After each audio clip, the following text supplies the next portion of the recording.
All right, everyone. Good afternoon. This is the agenda for the Recycled Water Committee of Monterey One Water. We're here at the Monterey One Water Boardroom at 5 Harris Court, Building D in Monterey. It's Friday, July 17th, 2026, 12:04 p.m., and I'm calling the meeting to order. And I'll have Chai do a roll call. Pacific Grove, Here. Veranda, Here. Castroville, Here. Marina Coast, Here. Monterey. Here. All right. So we're all here. The entire committee is here at this time. Mr. Shudo, are there any additions to the agenda? No additions.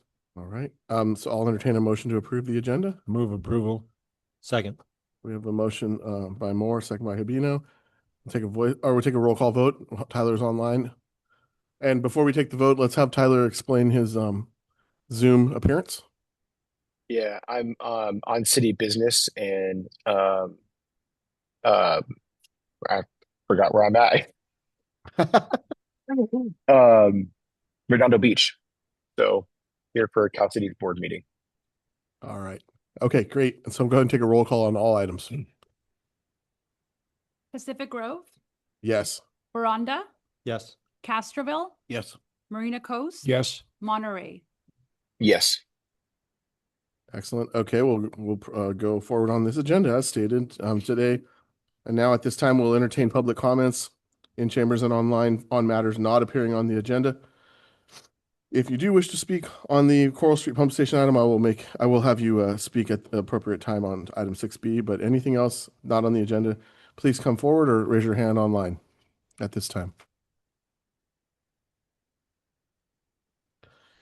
Okay, seeing none, we'll go ahead and move on to business items and take up first 6A. And this is simply the approval of our last committee minutes of the RWC. So item 6A, do I have a motion to approve the minutes? Move to approve. Oh, I'll second. Okay, we have a motion by Habino, second by Stefani. Any discussion on the motion?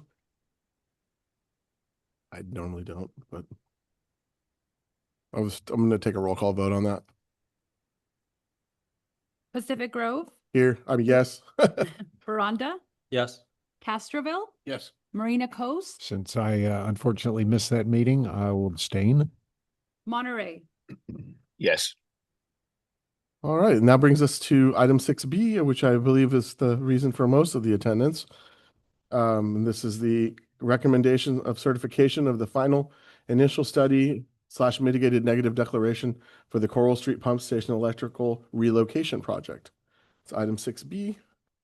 And who's going to be giving the staff report? I'll be. Mr. Thompson, go ahead. All right.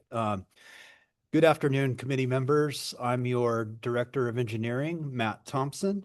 With me today is our Capital Improvement Projects Manager, Jennifer Gonzalez. The Coral Street Pump Station electrical relocation is critically important for protection of the ocean around Pacific Grove. Completing this project is a high priority for us. We appreciate this opportunity to present 2 action items for your consideration today. First is certification of the environmental document. It's an initial study and mitigated negative declaration. The second item is to retain an engineering firm to complete the final design and prepare the project for construction. We know some who live near the project location are opposed.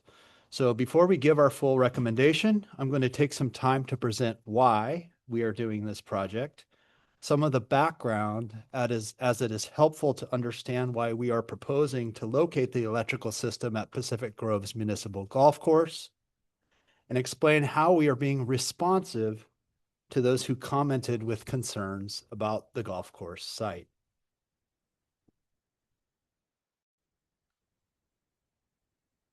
Go ahead and jump to the second slide when you get it.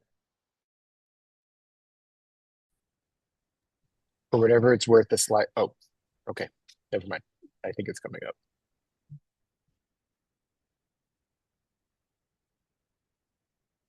All right. Here's an aerial image of the Monterey Peninsula. This is the location of the pump station. It's right on the shoreline of next to Ocean View Boulevard near the projection of Coral Street in Pacific Grove. The purpose of the pump station is to collect wastewater generated in the northwest part of Pacific Grove and pump it towards our regional treatment plant. I've highlighted here in red the area of Pacific Grove that is served by this pump station. It's a remarkably large area. The wastewater generated in this area is nearly 500,000 gallons per day. This is relevant because if this pump station were to ever fail, it could result in a large sewage spill to Monterey Bay. We want to do everything in our power to prevent that from happening. Next slide, please. Here's a photo of the top of the Coral Street pump station taken during a storm surge event in 2012. There have been many other similar events in the past. This concrete feature you see on the right side of the photograph is the top of the dry well portion of the pump station. It's called the dry well because it contains critical electrical equipment that must remain dry for the pump station to function properly. We've done our best to seal up the top of the dry well, but it remains vulnerable to flooding. The real long-term solution is to relocate the electrical part of this pump station to an upland area that is not vulnerable to flooding. I must emphasize that the mechanical part of the pump station, the pumps and the piping, are capable of running underwater, so it is not necessary to move the entire pump station.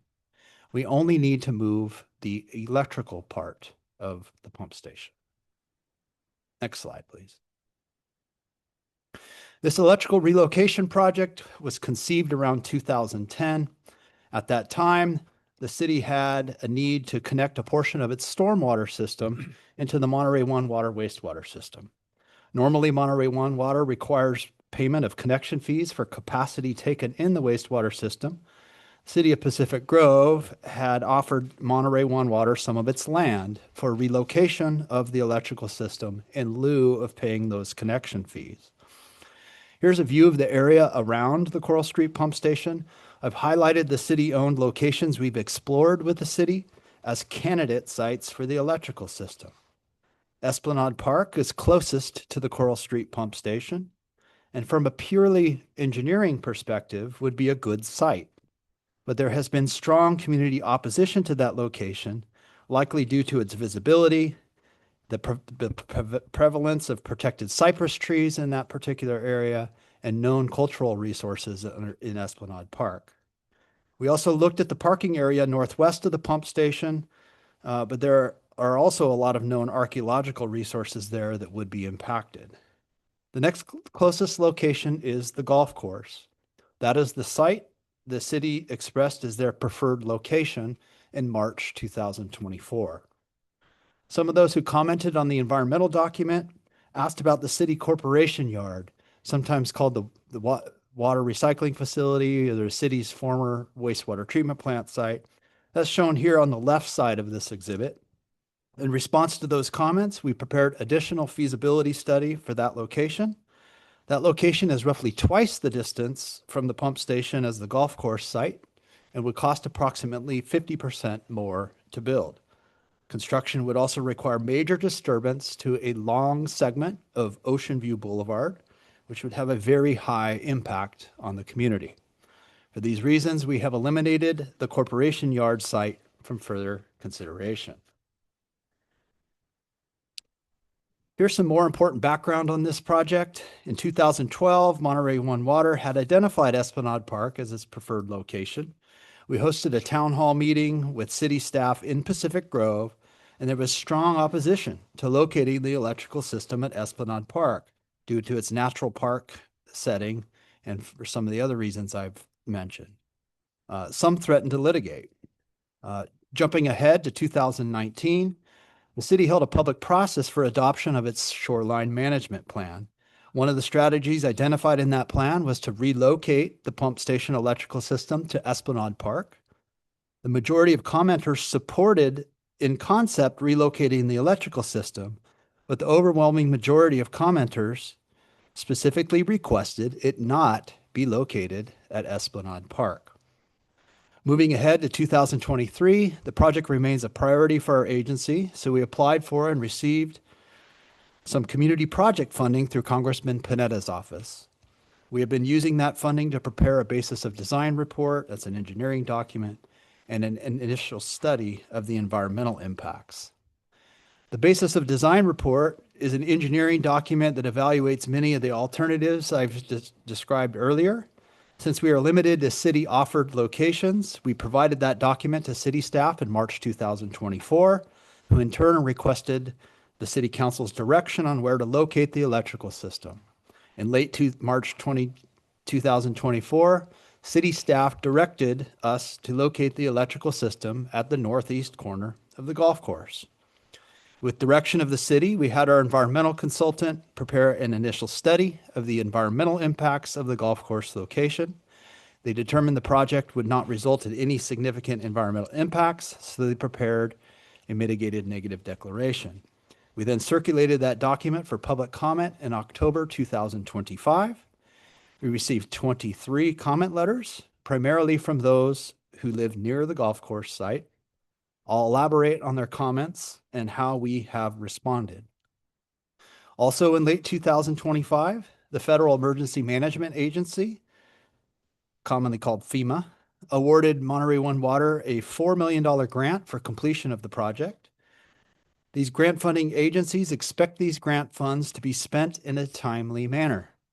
We should not let this project languish, or we could risk losing this grant funding. FEMA has told us the project should be ready to begin construction in 2027. We are motivated to move ahead with final design and construction as soon as possible. Next slide, please. All right, here's some of the details about the project. It will include constructing a new electrical vault at the northeast corner of the golf course in a spot that was carefully selected to not interfere with the golf operation. The facility will contain typical electrical equipment such as a transformer, switchboard, and controllers. It is important for the pump station to always have electrical power, so this facility will also include an emergency generator that will operate during power outages. We intend to enclose the generator so it does not make a lot of noise when operating.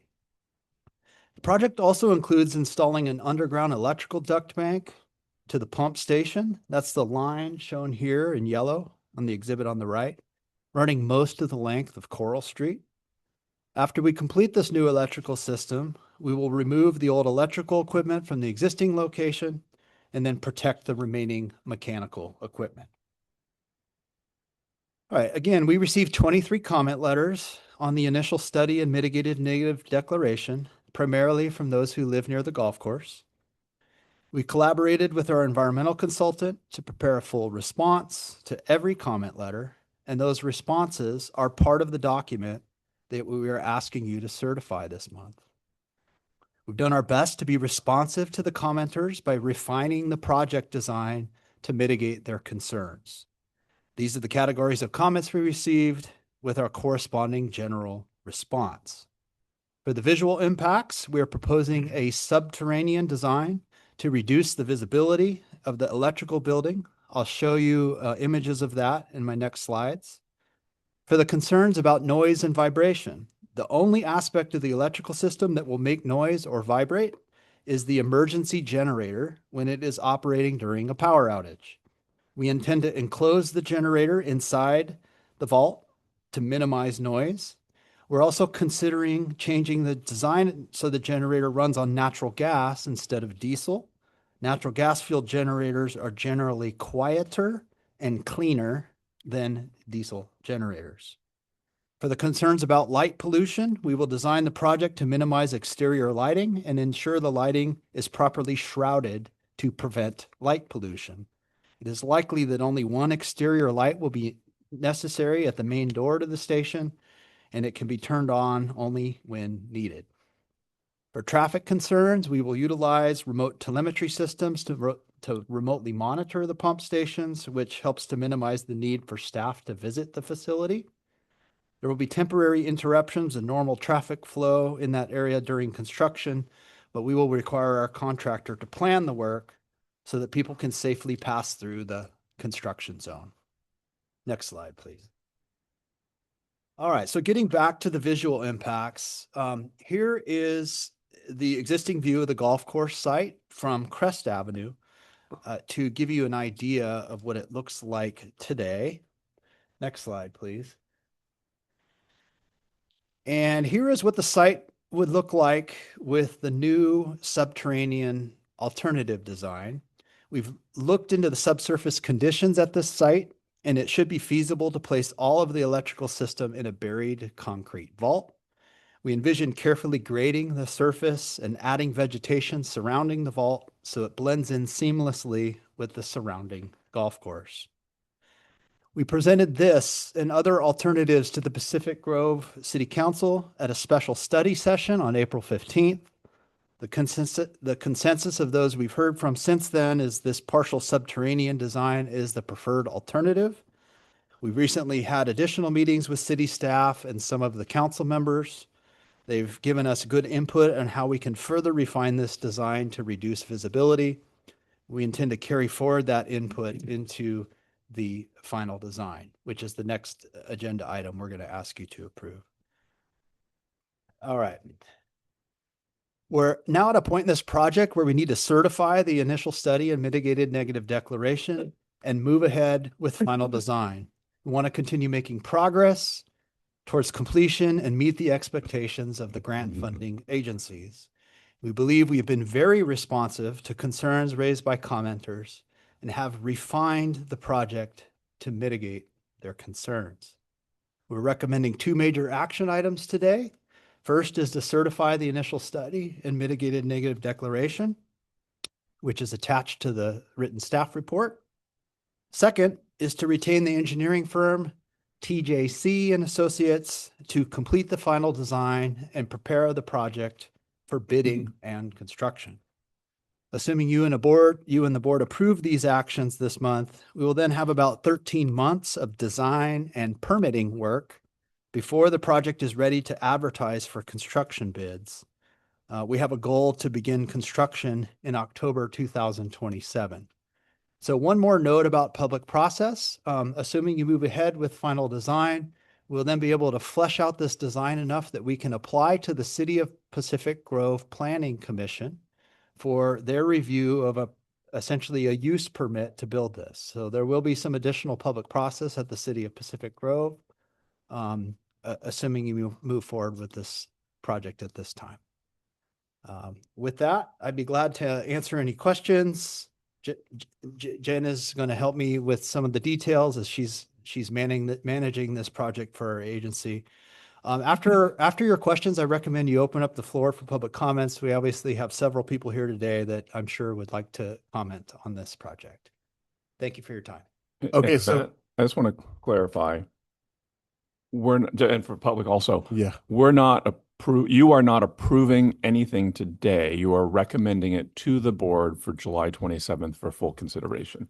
and I have one thing too to clarify here. Matt kind of wrapped it up with two things, but it's 6B and C. Are we hearing them at the same time now? No, we are not. Okay, so Matt just wanted to put everything together so you saw the totality.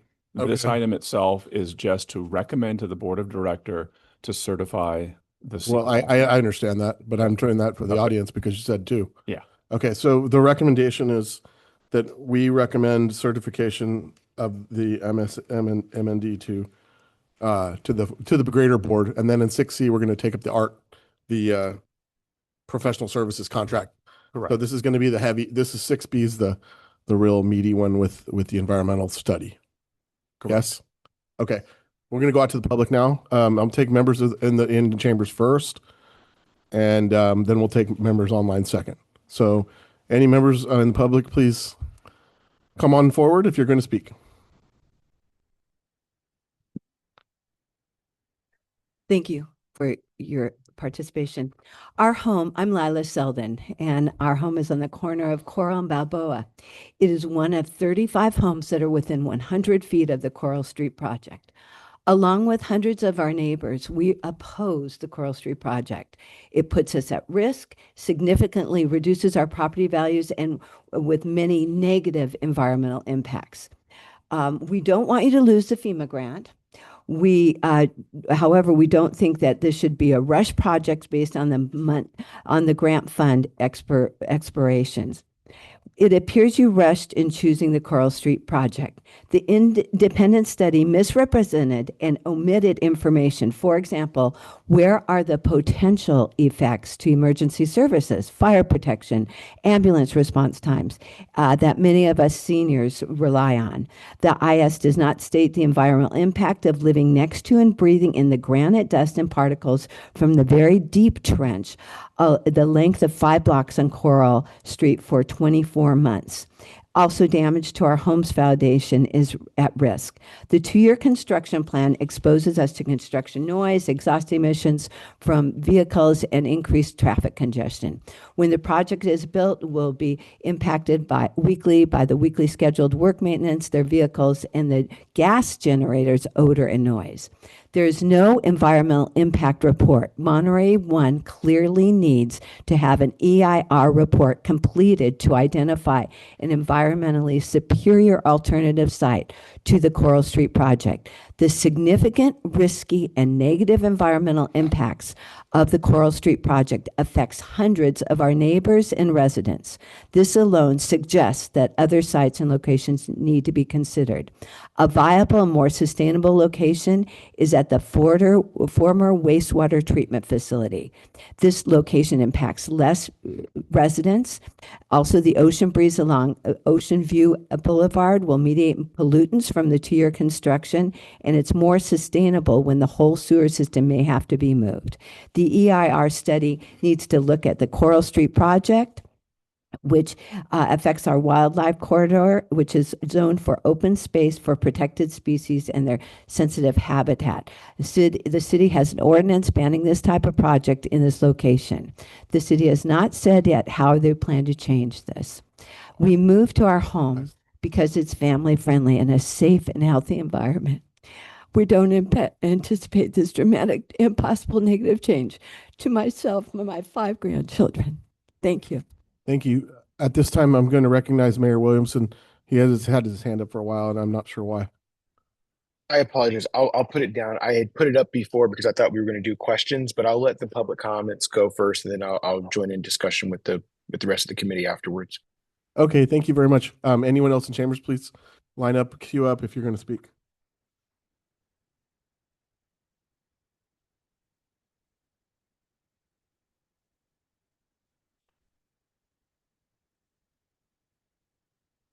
Hello, I'm Jacqueline Harmer, and I'm here to share my thoughts about this item on the agenda. But let me be clear, we agree that preparing for sea level rise is wise. However, we have some fundamental concerns about the currently proposed site. As we continue to examine the 200-page document received just on Tuesday, so far we see some important financial and fiscal questions haven't been addressed as not being relevant to Monterey One Water's remit. We understand that a city site will curb costs and that an agreement between the city and Monterey One Water to trade land for a waiver of fees led to the city proposing this golf course site. Monterey One Water says that it will not... Just get closer to the mic, sorry. He's saying he can't hear you. Certainly, I beg your pardon. Monterey One Water asserts that it will not interfere with the golf operation, but it's situated right between the 8th green and the 9th tee, so the structure absolutely will. More importantly, it will directly impact nearby residents. This site is 70 feet or less from some homes.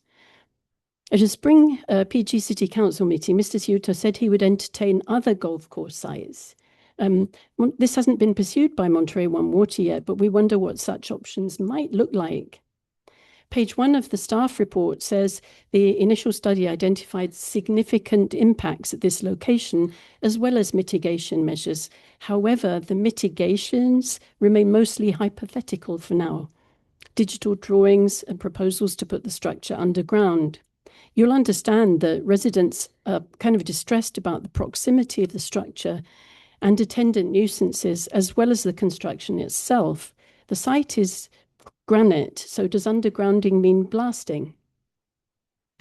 The neighborhood of this site has been advocating for alternative sites because of its incompatibility with this location and the high cost.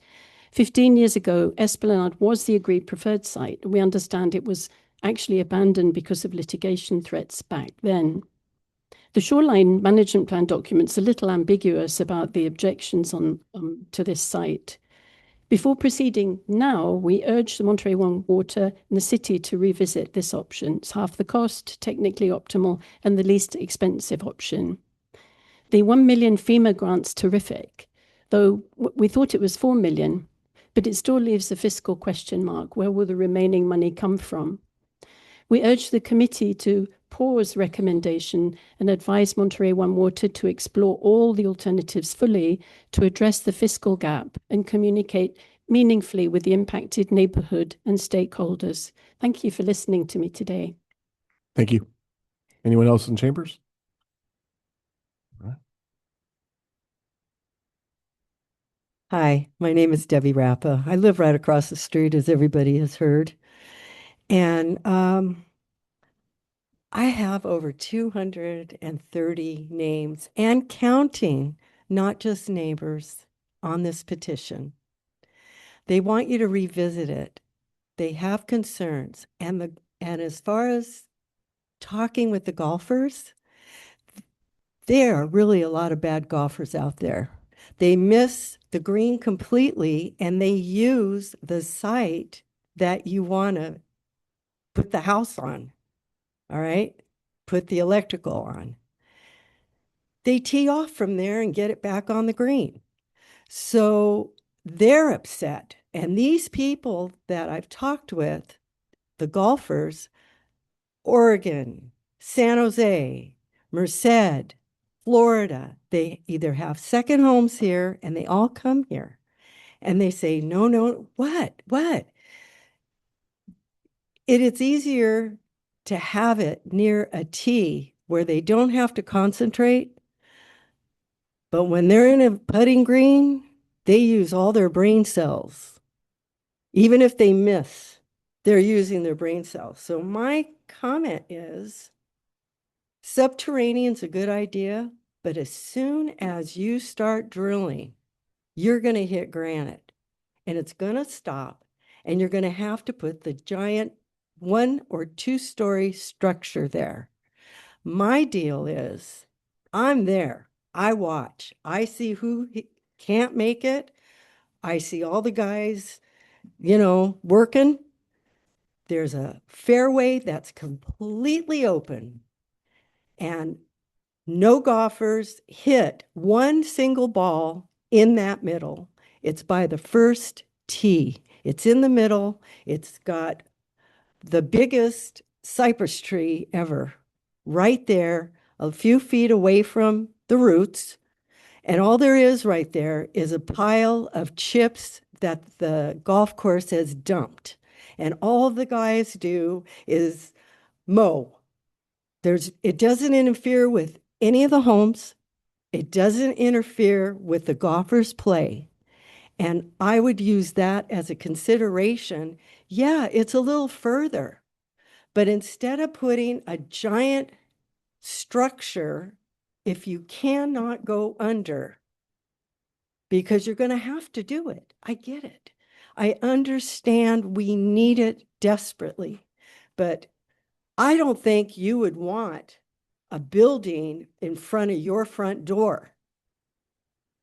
Okay? It's not a thing that people want to look at. The golfers, they drive right over where the site is. If you put it in a little further, you're not going to interrupt their game. It's going to impact it. And that's what they're freaking out about. And I told them. I'm sorry, ma'am. You hit your 3 minutes. Sorry about that. I know. Thank you. We heard your comments, though. Anyone else wishing to speak in here? In the room today? Okay, we're going to go ahead and go to online, please. Okay, we will now hear from Zoe Eng. Go ahead.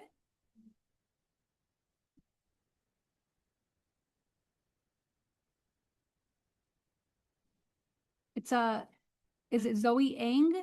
Last name Aung? You're muted.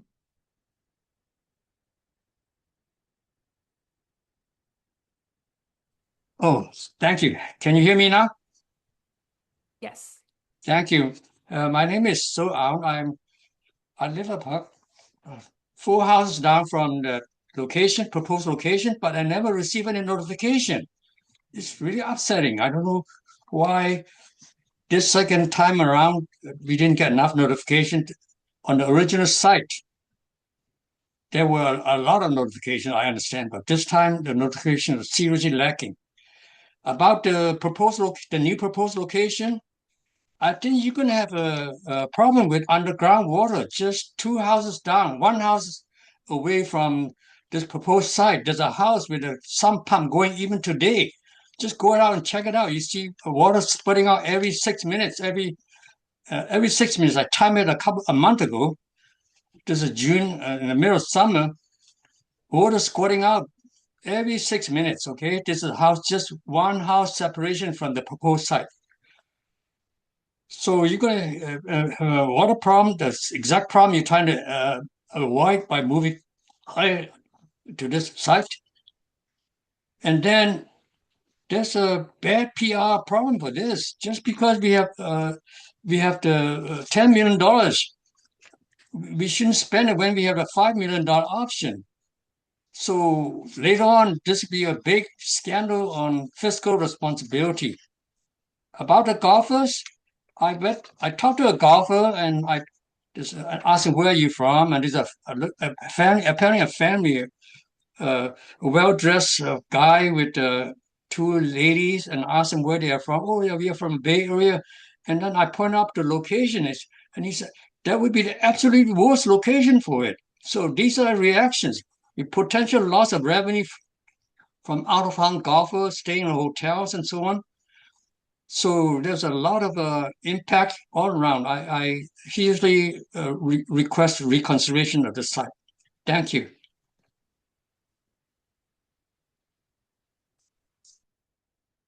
Okay, we will now hear from Jeannie Adam.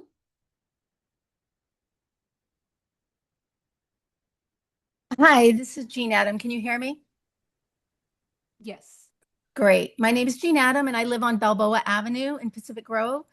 And I respectfully ask the committee and board to reject the certification. The need to protect the infrastructure, it's understood. The issue is whether the project has been advanced through a fair and a transparent and inclusive process that gave impacted residents and Monterey One Water ratepayers a meaningful voice before significant location decisions were made and additional public funds were committed. And according to the staff report, Monterey One Water received a $400,000 EPA grant in July 2023 for planning, preliminary design, and environmental review. That was the appropriate time to engage the ratepayers and neighbors who would ultimately be most effective, not after a preferred site had already been identified and significant planning was underway. And the staff report also notes that community involvement occurred for the Esplanade Park option in 2012. That demonstrates that Monterey One understands the value of early public involvement. The question is why that same level of engagement was not provided to the newly impacted residents when this project started with the new funding in 2023. The staff report also acknowledges that there were many comments focused on the environmental review process, the proposed location and construction and operational impacts. These are not major design concerns. They are fundamental questions about whether this is the right location for this facility. And the proposed mitigation measures don't resolve the underlying issue. A questionable location does not become the right location simply because additional landscaping, screening, or modest design changes are added later.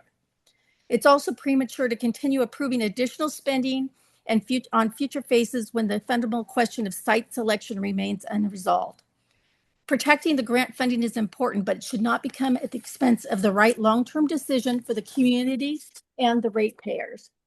And I know it wasn't in there, but did you know that the site is half the cost of Esplanade? Esplanade was half the cost of the golf course site. And it also included additional scope.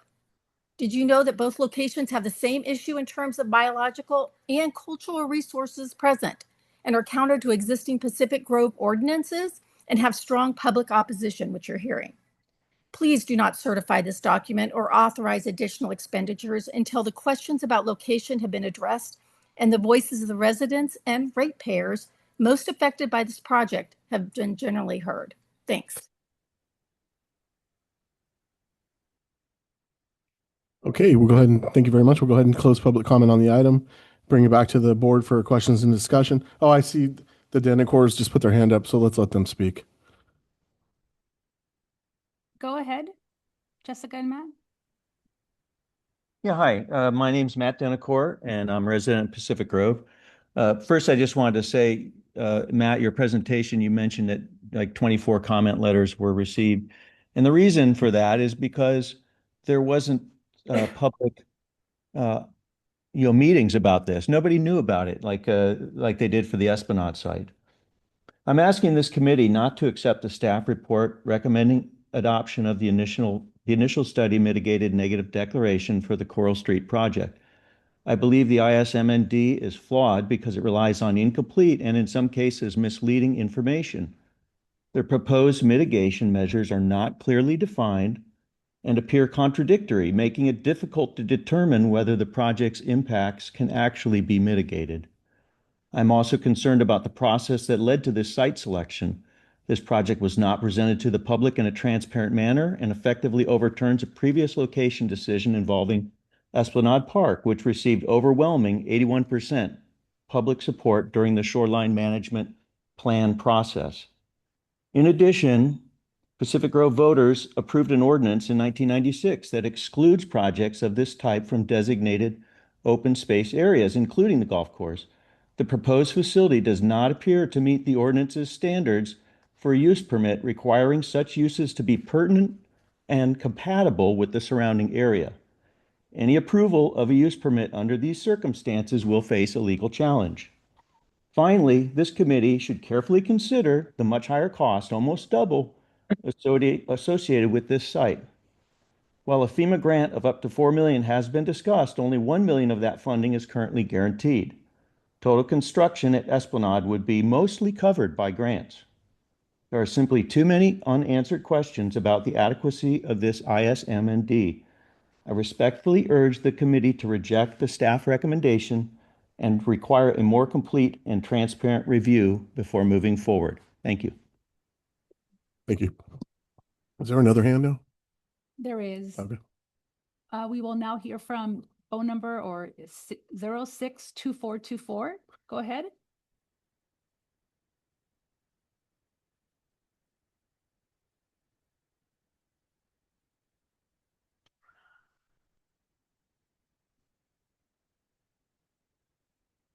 Go ahead, 062424.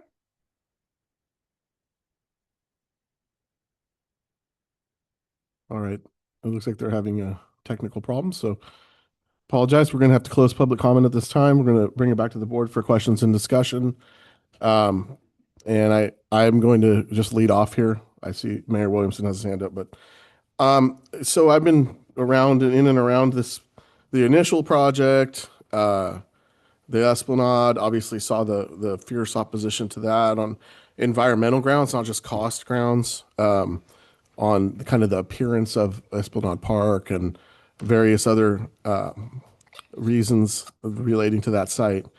I think that this has been vetted pretty thoroughly. I know that today we were presented with a lot of questions, but this has been vetted very thoroughly. We have the best people on it. We had an excellent report by Mr. Thompson. Excellent. He's done an excellent job going to the ends of the earth, trying to answer all the questions that have been brought forward. He's really tried. I mean, he's given it the human work on that. I've seen him at all these meetings, and he's really working hard. And then you have Denise Duffy and Associates doing the review and the document itself. In my opinion, then you have the grant, the $4 million grant. I mean, that's a huge deal. We definitely need to take advantage of that. And it sounds like we're almost ready to meet a closing door on that, to be honest. So I don't think we can go around looking for new sites. I think that we need to settle on this golf course site. I think I'm a golfer myself, and I think that I've played that course, it's got to be close to 1,000 times maybe in my life. And I would say that, I used to live right there as well. It's a golf course, so you're going to see appendages of golf. You're going to see carts. You're going to see things related to golf, little buildings and little installations for irrigation or what. Many things you're going to see on a golf course. If you play golf, you know that they do have those things. And with the subterranean design, I really think it takes a lot away. Now, if you had a big house on there, yeah, that would be a little funny looking. I wouldn't like that, but we've kind of accounted for that with the subterranean design. And this EIR does not cover a large location. It covers the location where it's shown and a little bit more into the golf course, as I understand it. So I think we need to take action on this EIR and recommend it to the board. That's going to be where I'm at on it. I do want to hear from everybody else and hear perspectives, but if we do anything but that, then we're going to be starting all over again, and we're going to be squelching our funding. And I just think that there's going to eventually we've got to choose a place, and it just, to me, this feels like the right mix of things that would point me in the direction of this location. And I think that we need to approve this document. And that's only part of the process too. I mean, it's just another step in the process. So I think that we got to take this step, and it's got to go to the big board. So we're just a recommendation. So on July 27th, you'll get another opportunity, those of you that are in opposition, to go to the big board and make your arguments to the big board, which will have the final vote. This is just a recommendation. But today, I do think we got to move it forward for all the reasons I stated. I think that the grant is huge, and it's a lot of money. I mean, I've never seen a grant that big before. So, and also, I mean, if we have a spill or something because we've waited on this and we continue to kind of ponder things, that the cost of that could be astronomical for us and for the agency and for the city. And that kind of risk is just when we have something ready to go that we've vetted, that we've spent money on, a lot of money and time, staff time, money. We've now done 2 sites. I mean, I can't see it doing more than that. It's public resources. We're also stewards of the public resources, and we have to manage those funds appropriately. So now I'll recognize Mayor Williamson online. I thank you, and I'm glad that you kicked us off here, because obviously it's um, the city that you represent, and hearing your perspective is meaningful. So I appreciate you kicking us off. I'm going to try to ask a few questions. Some of them can be simple yes or no, because there's a lot of them. So we don't need full explanations, and just maybe short and succinct is preferred here. Why was there, this may need a little bit of a longer explanation. Why is the negative deck even required for this if it's just the electrical piece? I'm not sure, that might be a question for Stephanie. Matt, you want to start? Yeah, Tyler, I believe I can answer this question. The initial study determined that all of the impacts of the project would have less than significant impacts to the environment. And so I want to clarify, this is not an environmental impact report that would normally evaluate a range of alternatives. This is an environmental analysis that is specific to the golf course site. And in cases where all of the impacts can be mitigated to less than significant, it's appropriate to move forward with a mitigated negative declaration. It is arguable there are certain exceptions in the Public Resources Code for replacement of critical infrastructure. So for example, if we were just going to replace equipment at the existing site, we probably could have pursued an exception under the Public Resources Code. But in this case, because we're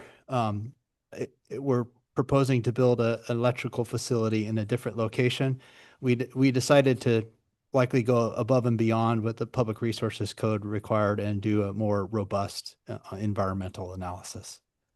So what I'm hearing is that we're not certain if it was absolutely required, but we wanted to play it safe and did it anyways, just to kind of cover ourselves. Correct. Okay. And then Thank you for that. And then there was this point brought up by one of the public commenters in regards to an EIR requirement or needed. What is staff's opinion on that?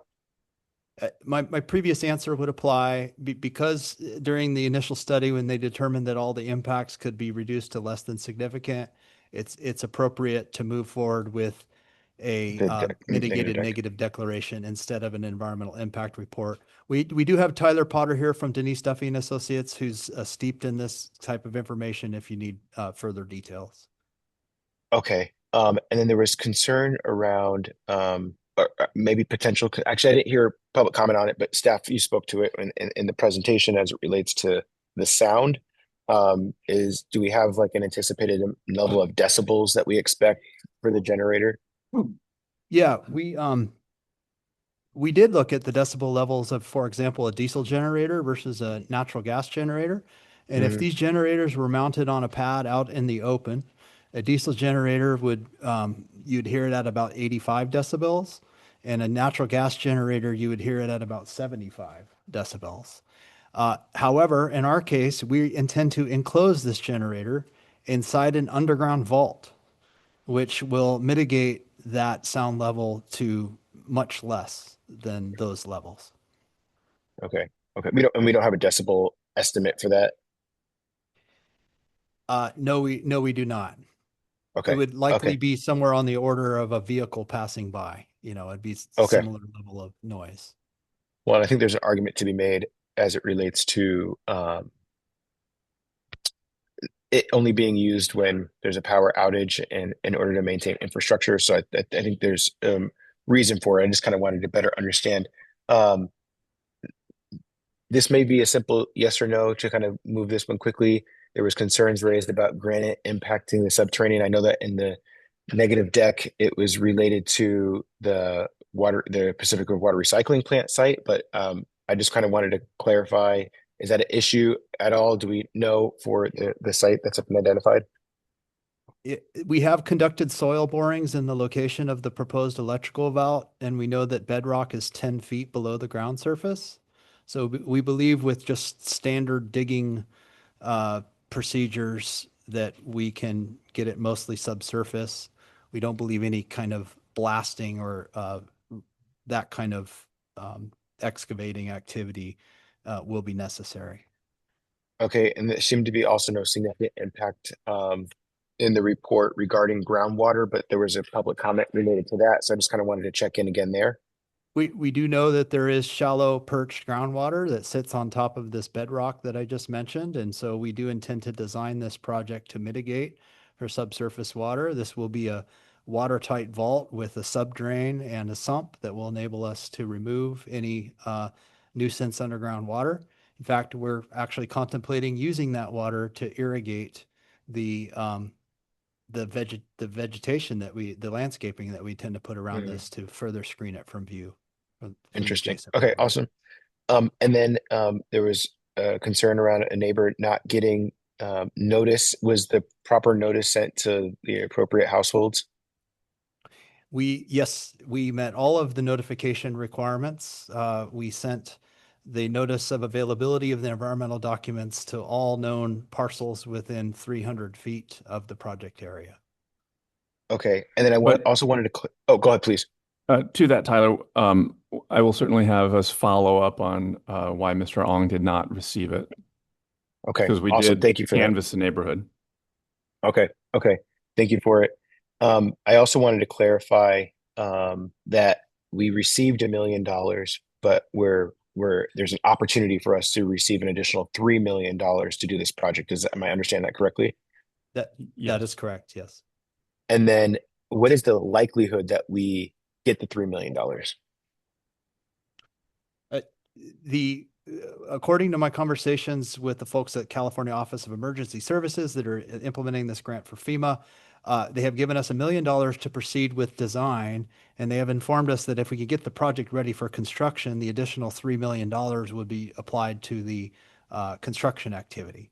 So we need to move ahead with designing this in order to be fully eligible for the remaining $3 million. Well, and there's a time frame on that as well, in terms of if we go much beyond spring, of 27, it is unlikely that we would be eligible for the 3 million. So hence the time frame that we're under for the overall additional 3 million. I guess I just wanted to clarify. Thank you for that. I wanted to clarify the likelihood that we're going to get the funding. So it seems like it's highly likely that we would get the 3 million if we move forward at this point. Yeah, it's highly likely, Tyler. We're obviously legislatively, we're trying to keep track of all this as well because there's changes, as you know, on a weekly basis. In fact, we received a letter regarding some FEMA funding and the administration through Cal OES today. So we're keeping an eye on it, but it is highly likely. Okay. And then are the funds specifically tied to this project? I hear what you're saying in regards to time frame, and if I get, I guess conceptually that if we talk about moving the site, that it would delay it to a point where it highly risks our ability to get the funding. But is there anything in the funding that we received so far, or the funding that we could receive, that's specifically tied to the site? I don't think so.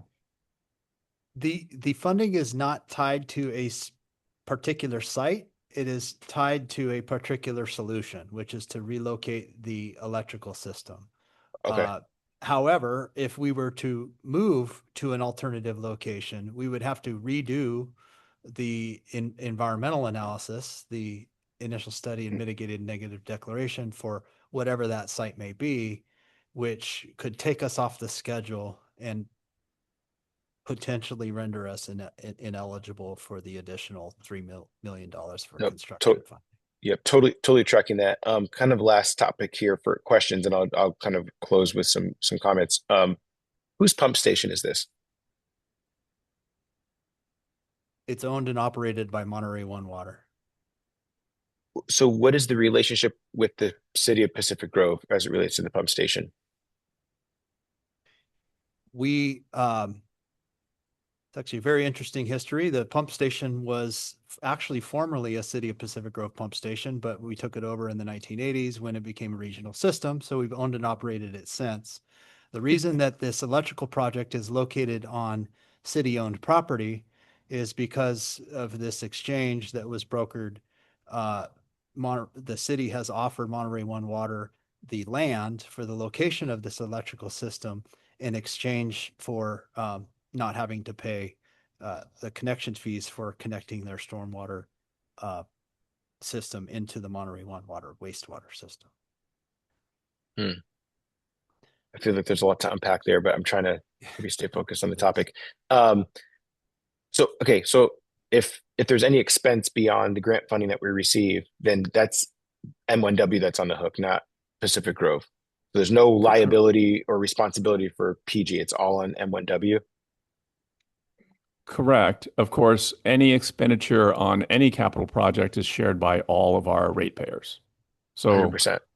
obviously the residents of PEG, the residents of Marina Coast and Salinas are all contributing.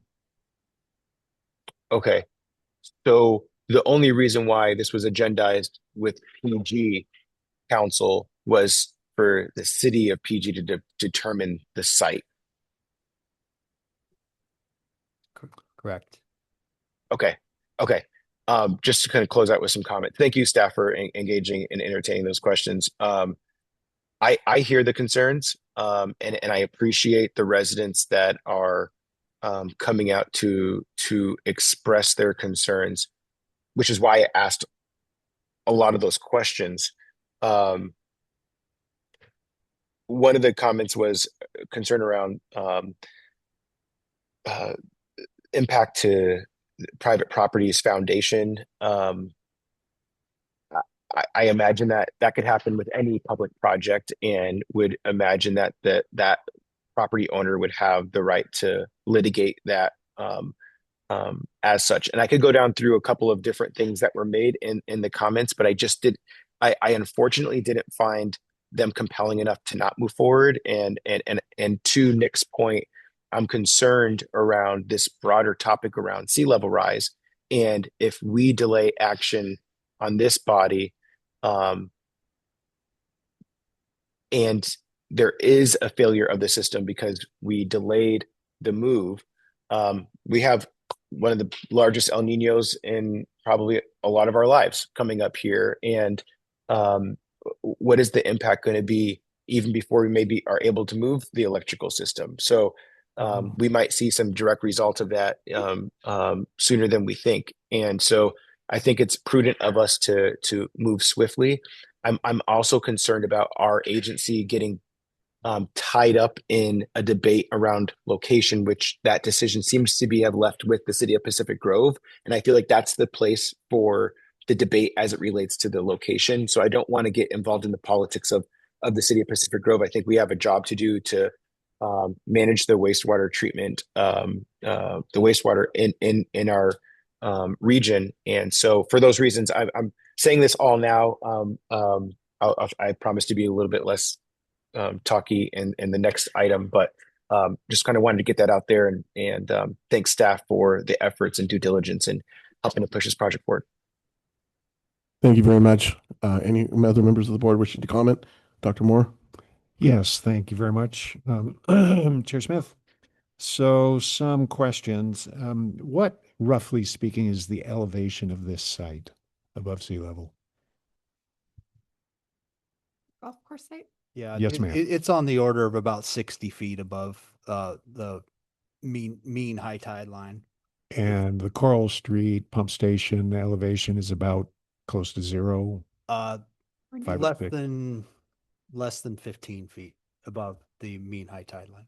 So as you go trenching up this street, would it be safe to assume that that roughly 10-foot layer of perched soil on top of bedrock, that the elevation of the bedrock from its location at the golf course to the elevation of the bedrock at the Coral Street pump station, that elevation also decreases? In other words, there's still some perched soil near the coast. Okay. I also assume that the city of Pacific Grove, in that street through which we will be trenching to bring the electrical conduits up, has wastewater collection mains. Right. So in terms of the issue that was raised about potential having this electrical system underground 10 feet or so, and possibly exposed to leakage of perched groundwater in that 10 feet, wouldn't we be able to put a drain, a simple gravity drain, in the bottom of that facility, take it in the same trench we're building for the electrical, and connect it up to one of the city's wastewater collection mains, and get a little tiny bit more water for recycling for the peninsula? It's a good idea. And in our next item, these are exactly the kind of engineering decisions that we would like to proceed with. So, do you know if there's in the general vicinity of the golf course, are there any other facilities that have been buried in the ground? yeah, actually, in our consultations with the city staff about making this a subterranean option to mitigate the visual impacts, their public works director advised me that the city of Pacific Grove built a very extensive underground vault for the capture of stormwater runoff under one of their parking areas, really just a stone's throw from this proposed location. And they pointed that out as why it would be feasible to go with a subterranean design. Okay. Am I correct in assuming that if we put this facility underground, it will have some kind of concrete roof over it? Correct. And I have to presume that that roof would at some point be removable if necessary to be able to change out a generator. Either removable roof or hatches, Or so that we hatches. could remove equipment and access it from the top. And I assume you would do appropriate mitigations to minimize the visual impact of any such. That's correct. The idea would be to make it as subterranean as possible, perhaps mostly where the surrounding soil is sort of finely graded around it, where this concrete top is mostly invisible from the surface. You see this kind of subterranean design in a lot of different features. Or we could get wild and crazy like State Parks has at Marina State Beach and actually put soil and vegetation on top of the roof. Yeah, there are numerous examples in and around the Monterey Peninsula. Many of Carmel area wastewater districts pump stations. Most folks don't even know that they're there because they're right there on the shoreline, but they're, covered with, masonry or natural materials. Of course, then we'd have to think carefully if there's a bunch of grass growing on the top of this, that would qualify, I think, as rough from the perspective of golfers, and I don't know what the heck that would mean, but I don't golf. I apologize. So there was one, I don't recall who made this comment, but there was a comment asking us to cease any spending until we could investigate other locations. If we were to investigate other locations, would we have to spend any money to do so? Well, we have already investigated 4 locations. Right. But if we had to do a 5th, would we have to spend more money? Yes. Okay. So I guess that request to cease spending until we investigate other locations is kind of from a realistic point of view, not possible to. So just a comment, I certainly get, since many people get their information from the internet on a routine basis, and since that entity is just so full of 100% accurate information at all times, not, I get that there is a degree of distrust of government writ large, federal government, state government, even local government like us. I've heard staff make some claims about mitigations today that seem to me to be reasonable responses to some of the public comments that have been made. So to the extent I can even make this pledge as a member of this board and 1 vote out of 10, should the project finally get approved, should the project get built, I will pledge to do what I can to ensure that staff keeps its promises about said mitigations. I know that's not a huge comfort perhaps to those of you opposed to it, but it's probably the best I can personally offer as 1 vote out of 10. Let's see if I had any other comments here. No, I think you've answered all my questions. Thank you very much. Thank you. Kent? Thank you. I also appreciated a lot of the public comments today. And initially, I was kind of opposed just because out of frustration, as they have shared, we haven't, as a board, haven't really discussed this in length or in detail in the past. I know we've had other issues, major issues that have come up, but I think Matt did a good job in explaining the project and going through the different areas that he looked at. So I just have a couple quick questions. I think Tyler took care of most of my questions, but the actual dimensions of the footprint. It's about 20 by 20, 22 by 22. 22 by 22. Yeah, for the electrical and the generator. And that's feet, not miles, right? Yes, that's feet. Okay. Yes, sorry. Yep. And then are we guaranteed that this is going to be actually subterranean? I mean, is it just we have a concept design at this point. We have geotechnical information which suggests that it's feasible. We need to get our design engineering firm on board to do more detailed assessment of the subsurface. You'll recall in April when we presented this to the Pacific Grove City Council, we presented a fully subterranean option and a partial subterranean option. And I had highlighted that the reason we're proposing a partial option is because we need to do additional design work. And there's some uncertainty about whether it can be fully subterranean, because we don't want to get in a situation where we're getting 10 feet below ground surface and having to blast out granite, right? That wouldn't be very sensitive to the neighbor's concerns. So a partial subterranean design is looking like it's very feasible, but we need to do some additional design work. But you know that for a fact that it's 10 feet that you're playing with until granite. We have soil borings that conducted at that very site that show bedrock is 10 feet below ground surface. And then in terms of security, you're not going to require any kind of fencing or anything like that. No, being a golf course site, we don't want to interfere with the golf course operation. So we knew entering conceptual design that fencing would not be good. It would interfere with the golfing operation and would, I think, further deter from the visual impacts.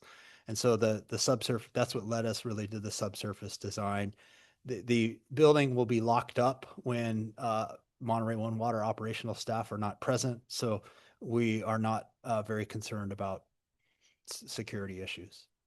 We have several facilities that are in the same boat. The ones that are right along Ocean View Avenue Boulevard now don't have any fencing. They're underground and locked. Is it feasible though to, if you did have this concept design and you could do it, is it feasible that if you had enough landscaping, you can probably hide most of it from the golf course? Yes. And the street? Yes. And so in the next item, just a bit of a preview, we have a civil engineer and electrical engineer that we've proposed to be part of that team.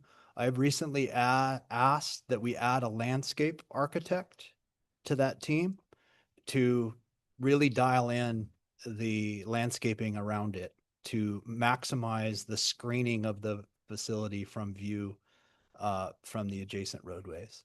And then you said that a possible start date would be October 27th.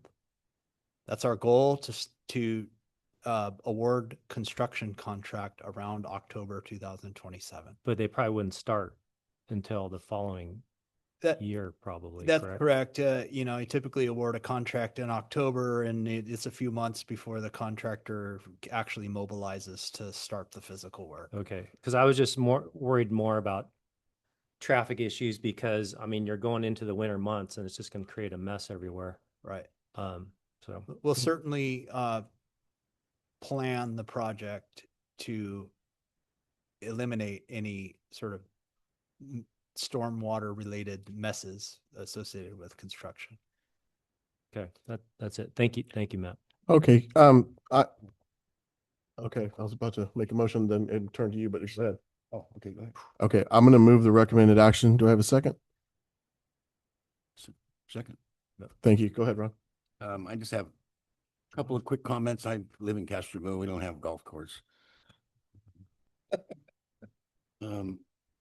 But then is this the same pump station we had the contractor failure of the valve? Where we put our own employees in there with it? No, that was Fountain Street. But it was, okay, but we had It was just down the street. similar from this one. situation Yes. where our employees had to go in underwater or with water and actually do some repairs with all that electrical in there. And I think that's what motivated this change. And I think employee safety is one of our main jobs here as the board members. That and being that the electrical's in the station, when the water rises, we can't get anyone in there. Like you said, from a safety perspective, we have to wait for PG&E to come out and disconnect from the pole. So to separate the two is not only safer, but frankly, we can respond to environmental incidents much quicker. Yep. Okay, thank you. Is that all you got? Yep. Everything else? Okay. All right, we have a motion by me, a second by Ron. Appreciate the comments, everyone. Any further discussion on the board? We'll go ahead and take a roll call vote. Pacific Grove, Aye. Veranda, Yes. Castroville, Yes. Marina Coast, Yes. Monterey. Yes. Thank you very much. Passes unanimously. We'll and again, for those in the crowd, this is going to be going to the big board July 27th. Is that correct? Yes. Okay. Monday, July 27th. Monday, at 6 July o'clock. 27th at 6 p.m. for the regular board meeting of this 10-person, 10 entity body. So there'll be 10 voters that night, more than likely. Yes. All right, 10 board members voting. Okay, thank you. So we'll go ahead and move on to, do you expect 9C to be a longer item, Matt? No? No, Okay. we have a very quick recommendation for you. I'm going to ask Jen to deliver the recommendation Okay. regarding hiring of the engineering firm to complete the final design. Okay. So- All right, we'll go ahead and take up 9C at this time because I Six. need to take a break at some point, and I'm going to try to gauge whether this is going to be a very long item like the last one. Okay, It will be go quick. ahead and take up 9C. 6. All right. I mean 6C. I'm seeing it upside down here. Okay, go ahead. So Matt has already kind of teed up all of the information about grants, et cetera. Mhm. We received a one proposal from the design engineer who did the 30% basis of design report for this initially. And when we got that last month, we received a cost quote for $891,210. In the interim, we have asked that design firm to come back to us with some additional work added to their scope, basically related to landscape architecture and subsurface structural work, as well as, potential drainage issues. And so that, the staff report that you had was based on that initial 891,000 figure with the additional scope that we've asked them to come back with us. The total amount of the contract will now be $991,960. And so the recommendation changes slightly from what was in the staff report. Staff asks that the Recycled Water Committee recommend that the board award a professional services agreement to TJC and Associates Incorporated to provide engineering services for the Coral Street Pump Station electrical relocation project in the not to exceed amount of $991,960. And I'd be happy to answer questions. Okay, can we go to public comment now? See, is there anyone still remaining in chambers wishing to talk about the professional services? Anyone online? That hand's been up for a while. I don't know if they have anything. And it's not, You want to check with them? 062424. Did you want to comment? on this item. Again, 062424. Did you want to comment on this item? Okay, we're going to go ahead and close public comment, bring back to the board for discussion and action on item 6C. Dr. Move Borth. approval. Oh, thank you. We have a motion to approve. I'll go ahead and accept that motion and I'll second it. So discussion on the motion. Dr. Yeah, Moore? just a quick esoteric point for the edification of the public. This is a professional services or consulting style agreement. And rather than going out for bid like we do with construction contracts, I believe state law requires us to use a different process. And that process is to examine the qualifications of potential providers of those professional services and make a selection based on their qualifications. So am I correct in assuming that that's exactly what staff has done? That's exactly what we did. And at the request of the granting agency, we actually sent out 2 separate requests for proposals for this phase of work. And both times we only received 1 proposal because they had already done the 30% design. Right. We actually had 11 interested parties this time around, but they all declined to propose. Okay. Thank you very much. Any further discussion? Vice Chair? No. Yeah, Ron? Any? All right, we'll go ahead and take a roll call vote on the motion. Pacific Grove, Aye. Veranda, Yes. Castroville, Yes. Marina Coast, Yes. Monterey. Yes. All right, thank you very much for that. 6 D, E, and F. I was going to take a break here. Can we reconvene the meeting at 1:30? Is that too long of a break? That's Okay, fine. I have something to discuss. I need to discuss with, and also need a break. So Okay. 1:20, or we'll be back at 1:30. I apologize for the break. I'm sorry, everyone. Okay, the meeting, there it is. Okay, we're back in session. We're moving on to item 6D. Consider recommending approval of a budget adjustment in the amount of 400,000 for the advanced What water happened to Nick? purification facility membrane replacement project. And is this Matt or? That's me. All right, Jose. Good afternoon, members of the committee. My name is Jose Guzman. I'm the operations manager for Monterey One Water. On April 27, 2026, the board approved a contract with Torrey Membrane USA for the replacement of the membrane filtration system membranes for the advanced water purification facility in the amount not to exceed $1,055,241.23. The approved procurement included funding from both fiscal years 25-26 and 26-27 budgets. Staff has finalized the procurement and prepared the purchase documents. Therefore, the 400,000 from fiscal year 26-27 needs to be transferred from technical support and capital outlay to the AWPF general operating supplies account. Staff reviewed available appropriations within the AWPF budget and identified sufficient funding in the technical support and capital outlay accounts that are not expected to be fully utilized, and transferring these funds will not adversely affect planned operations, maintenance activities, or capital projects. Please note that the proposed adjustment does not increase the overall department's budget and has no net fiscal impact. Pursuant to Monterey One Water's Purchasing and Budget Transfer Authority, the executive officer is authorized to approve budget transfers up to $141,000. Because this request exceeds that authority, board approval is required.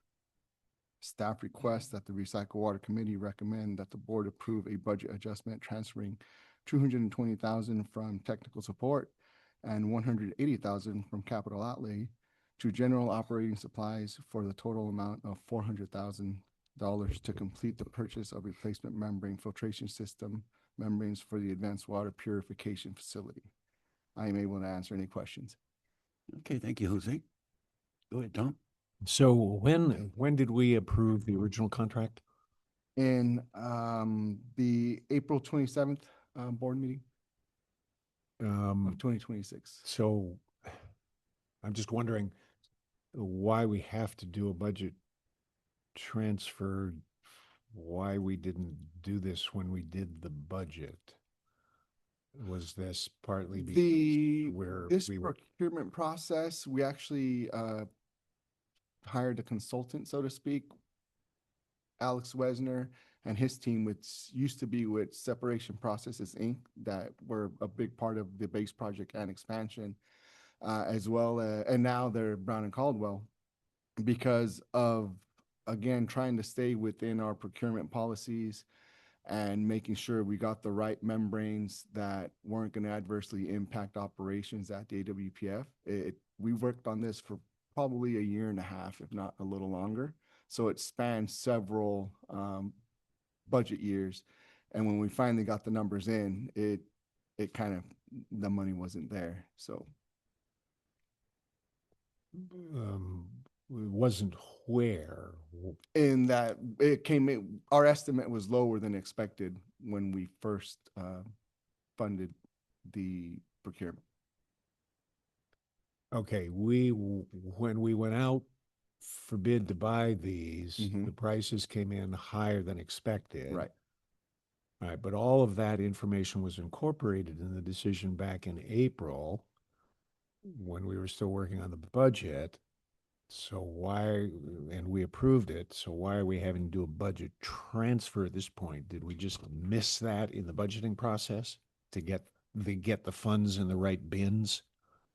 Well, so Jose and Ops have started this much earlier, as he mentioned. They asked me, because I oftentimes just will sign budget transfers within the existing budget because it's efficient. Is your mic on, Paul? You're hard to hear. My mic is not on. Thank you, Tyler. So let me go back. Jose in operations started this much earlier and requested that I just sign the budget transfer, which typically happens. However, it was such a large amount, we looked at it and went back to our policies. It's beyond your authority. I get Beyond that. my current authority. We will come to the board and ask for certainly purchasing at a given amount, but a budget transfer within an existing approved budget, maybe a little higher to be more efficient. But notwithstanding, we can't do that today. So we proceeded forward. They continued, the budget was already put together, which did not include the separation of these particular items. So hence the reason they're Okay, trying to. So back in April, even though we had the information that we were gonna, the budget was already so far down the line that you didn't want to fix it and just decided, okay, come July, we'll do whatever's necessary in terms of budget transfers, and we'll find the money in an appropriate bin that we think for this fiscal year. You would talk more directly into the mic. You're hard to hear. Boy, you're right. There you go. I get a longer mic, or I got to get shorter. Okay, thank you. You've answered my question. You're welcome. Okay, very good. Anything, Ken? No. I'll move approval. Thank you. Second. Get a motion and second. Do we have any public discussion? Questions on this item? Don't see any. Nothing in here. Okay, so we need to do the roll call. Pacific Grove, Veranda, Yes. Castroville, Yes. Marina Coast. Yes. Monterey. Yes. Okay, motion carries. All right, move on to 6E. Consider recommending approval of the Third Amendment to USP Technologies for the Full Service Sulfide Control Program. Good afternoon, members of the committee. I'll actually be presenting this in place of Mr. Clark. He unfortunately couldn't make the meeting today. Okay. Monterey One Water utilizes a full-service sulfide control program to protect assets from highly corrosive sulfides, as well as to protect employees from harmful fumes generated in the conveyance system and during the treatment process. The program consists of supplying 3 7,800-gallon tanks and pump skids and delivering the chemicals. Monitoring and reporting, providing maintenance services are all included in this package. Historically, an average of 310 gallons per day of hydrogen peroxide is used at the headworks, and 610 gallons per day of ferric chloride is used at the Salinas and Monterey pump stations to maintain hydrogen sulfide acceptable levels. On July 31st, 2023, the board approved the award contract to USP Technologies for the not to exceed cost of $2,344,311.90 for the full service sulfide control program. The term of the agreement is for 1 year, commencing August 1st, 2023, with the option at M1W sole discretion to extend the term for 3 additional 1-year terms. If extended, the cost shall be increased based upon the producer price index for the preceding year and not to exceed 10%.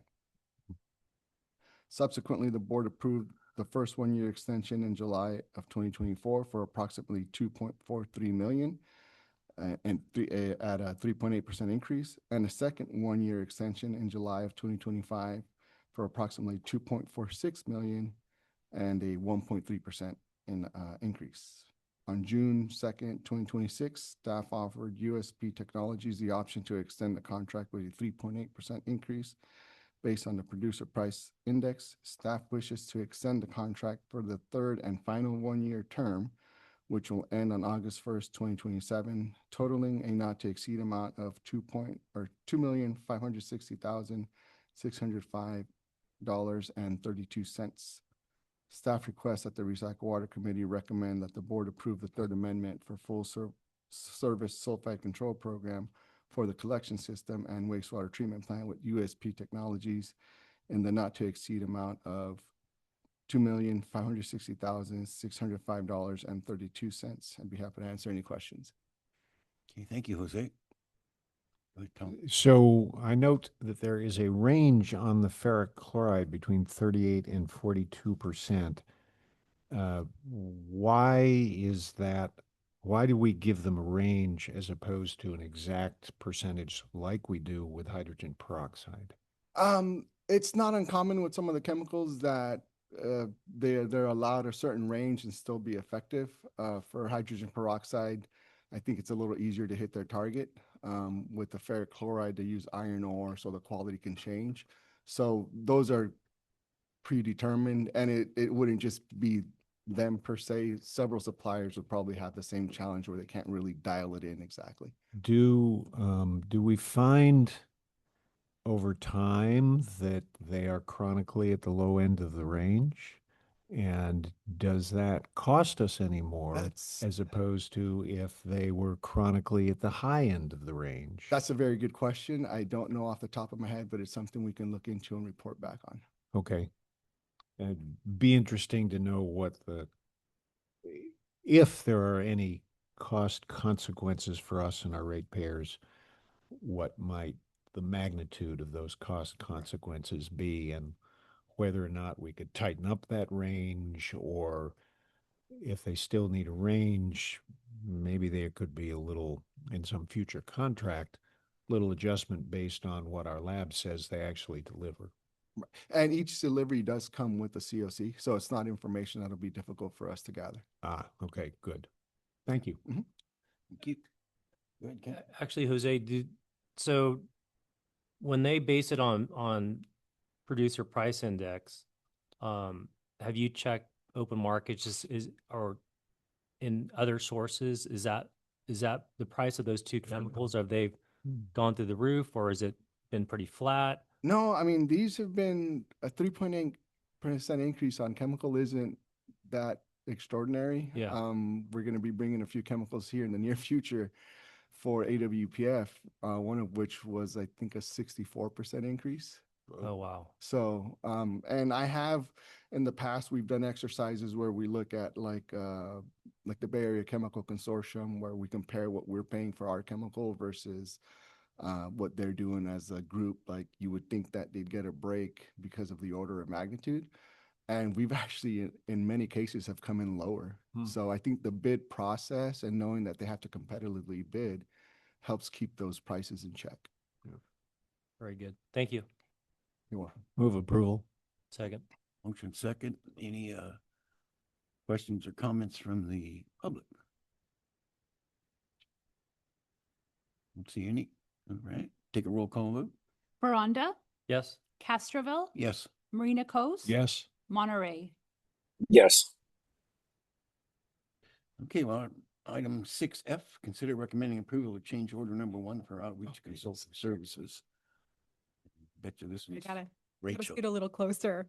Okay. All right, I have the last business item today. So good afternoon, Recycled Water Committee, Rachel Godoyne, Community and Legislative Affairs Manager. I'd like to start by some appreciation. So thank you for your guidance throughout this past year as we've gone through the rate setting process and proactively engaged with the public and our customers. We heard from a broad cross-section of our community, and with questions ranging from billing and rates to recycled water and the services we provide. This feedback is valuable, but only if we continue the conversation and education. So the community relations team remains focused on several high priority initiatives with technical staff, including the Coral Street Pump Station project and updates to our NPDES permit. Continuing our work with Bodewell Group, the strategic communications and outreach firm who's been assisting us this year, will allow us to maintain that focus while building on the momentum we've created with our customers. The support will help us educate customers about the new low-use water savings program you approved, introduce updated billing tools as we transition to our new ERP system, and develop customer communication resources that will continue to benefit the agency beyond this scope. Bodewell has been an exceptional partner, consistently delivering high-quality professional materials and engagement strategies. Staff recommends approval of change order number 1 in the amount not to exceed $87,380 to be responsive to customer feedback and continue the conversation through proactive education and engagement with our customers. Happy to take any questions. Thank you, Rachel. Questions? Yep. Do people, their staff actually, is it all just consulting, or will they engage with the public? It's really a support role. So we continue to be the primary face of engagement with the customer. So for example, at the public info sessions, you saw staff, but they were there in the background just helping us with logistical support. Gotcha. We're spread a little thin right now. We've had a vacancy in the department for over a year. So they've been able to help support and fill that gap. Great, thanks. To what extent do they help us with our website and social media monitoring and improvement? Yeah. So internally, we maintain and take care of all of that. Their scope does assist with crafting messaging for some social media and text for website pages, either editing or proposing new text. But overall, all of that is managed internally. Okay, thank you. Hey, Tyler, nothing? Okay, see if we have any public comment on this item. Don't see any. Okay, we need a motion. Move to approve. I'll second. Huh? Tyler just second. I Okay, wanted to give thank you, Tyler Tyler. a chance to Oh, okay, great. Thank you. be in We got a remote. motion Real on hard to that. participate. Okay, go ahead with the vote. Rhonda, Yes. Castroville, Yes. Marina Coast, Yes. Monterey. Yes. Thank you. Thank you. Thanks, Rachel. Staff reports, number 7. No staff reports. I think we talked too much today already. Nothing? Good. Okay, 8 committee member reports. We talked too much too. All right, we'll move on to item 9. Are there any public comments on today's closed session item? And having no public, we don't have any comments, so we can move into closed session. Item 10.